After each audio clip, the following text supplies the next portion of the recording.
annual HollyShorts. Nope. 19th, that's what it is, but it is the 19th annual Oscar qualifying HollyShorts Film Festival. If I don't do it right, I can't move past it. I'm here with Jack again. Hi, Jack. Howdy. And we're also here with Ethan Barrett, who is the creator, writer, director, and animator of Rosemary A.D. And we also get to sit with the star, Rosemary herself. Hi, Rosemary. Can you say hi? Hi. Hi, Ethan. Thank you so much for being here with us. Yeah, you're welcome. Yeah. Why don't you go ahead and give us a little log line for Rosemary A.D. Yeah, Rosemary A.D. is about my experience of taking care of this kid while she was just a newborn. So my wife and I decided that she would go back to work and I would stay home and take care of her. So this is just about the experience of sort of struggling with depression while also caring for a newborn at that time, and just struggling with being a new dad and just existential thoughts and things like that. So this is you really opening up and sharing a lot of yourself with the general public. Yeah, it's very vulnerable and it felt very specific to me, but I'm actually surprised the amount of people who have seen it and said they relate.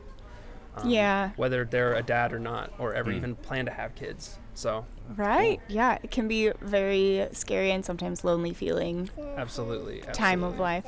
Yeah. But we're so glad you did it. Mm-hmm. Yeah. Okay, so this is animated. Yes. And you did it entirely in crayon. Yeah, it's all hand drawn with crayons. So basically, my whole budget was basically just paper and crayons. Yeah. What was your reasoning for that? People ask that, and I just think I thought it was cool at the time, but the official answer is that it was, it's sort of like, it's almost made as if like a child drew the whole thing. I don't really have much of an art background, so it's kind of stick figures, and it's very basic. So it's just a way to like deal with that, and I've never seen anything done like it before, and I like doing it all analog too. What do you think, Very Rosemary? What do you think about it? Did you like sharing your crayons with your dad? Yeah. Yes. She's a very good sharer. So thank you. Yeah. Were there? Did this start as? A lot of the time when you color, I babysit. I color with kids a lot. You end up kind of doing your own thing. Was that something that came out of that? Oh, just sort of. Yeah.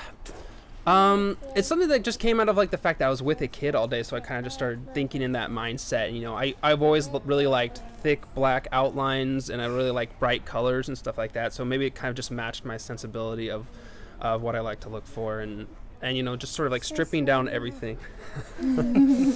Yeah. Were there any technical hurdles that you caught yourself in that you had to kind of push past? I think, yeah, especially because I wanted to like avoid doing anything digitally as much as possible. So there's just a lot of figuring out how is this going to work to do animation completely analog.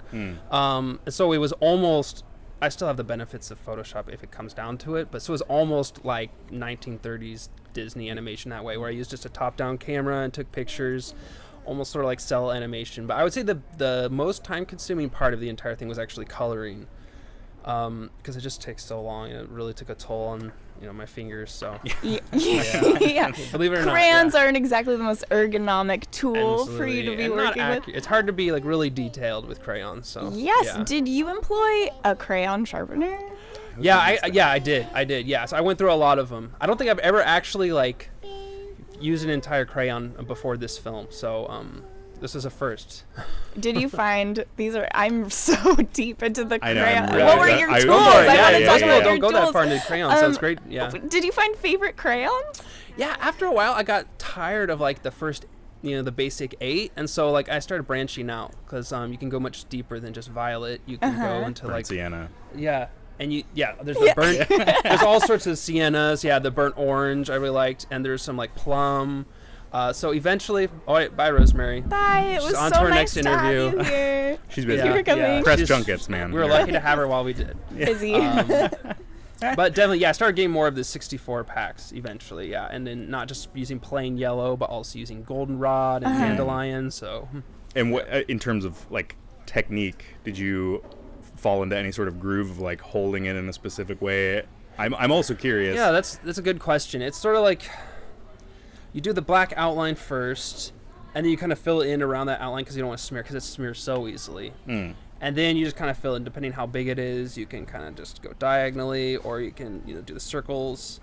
Like they taught us in preschool. Right. Yeah. And yeah. At what point did you, was it truly to the last nub, or was it once it hit the bottom third of the crayon, it was going away? I think I tried to be very, to conserve as much as possible, so I tried to go down until as possible. So there were a couple times I didn't want to go out and buy another 64 pack, and so I would just sit there with one finger just kind of pushing it around. Pushing it, pushing the getting wax everything around. out of it I could, yeah. So you're doing, I feel like, art 3 times, right? You're doing the drawings, and then you're photographing the drawings, and then you're editing it together. True, yeah. Mm-hmm. And then you screened today, correct? Yes. Okay, so is there dialogue? There's no dialogue? There is dialogue, yeah. dialogue. There's a lot of narration, and Rosemary, who is just here, provides her own voice. Well, when she was a baby, yeah. Little star. So, yeah, she's a little star, and then wife/producer also did some voices, and then the rest of the voices are me. So. Are you? Mm-hmm. Yeah. This is really, it's not. It's a 3-man band, but kind of a 1-man band. Yeah, in this case, because I thought I'm just going to make this very basic. I've made much bigger productions before, but this was something I'm just going to do a completely homemade project, and to kind of convey that feeling of being isolated, all day long. Yeah. Did you use music? Yeah, Is there and so a composer? I actually did all the music the composer? myself. Yeah, so I have a Composer music too. background, so yeah. every hat. Mm-hmm. Ethan Every hat. Barrett. Yes. Yes, there we This go. man did everything. I don't necessarily recommend it because, there are people who are more talented and more fields than me, but in this case, I was just a challenge to myself to do everything, so. Yeah, this was your story that you were feeling like you were doing it on your own anyway, kind of, so you wanted to bring. Well, and so normally we would ask filmmakers what their favorite shot was, but is there a specific cell? I'm sure you have at least one of them framed at home, or I'm sure you probably still have a lot of them at home, but is there a specific cell that you loved the most? There are certain ones, I'm definitely I think just turned out to be really proud of, and I think there's one part where there's just 3 fish just looking at the camera, and just the drawing of it just turned out really cute and quirky, and so it was something I didn't really think a whole lot about, but then now looking at it, it's just defines the whole tone of the film pretty well. So I always love to know what a filmmaker's key takeaways were from a project. What's something you learned that you feel like you'll take with you into your next project? I think this is the first project I ever worked on that I gave no thought to how people would react to it or to whether it would be successful or not. And I've heard a lot of other filmmakers talk about that too when it came to a certain project, that they felt that way. And for me, this was one I thought maybe this will go nowhere. I'm just going to make something that feels completely like me.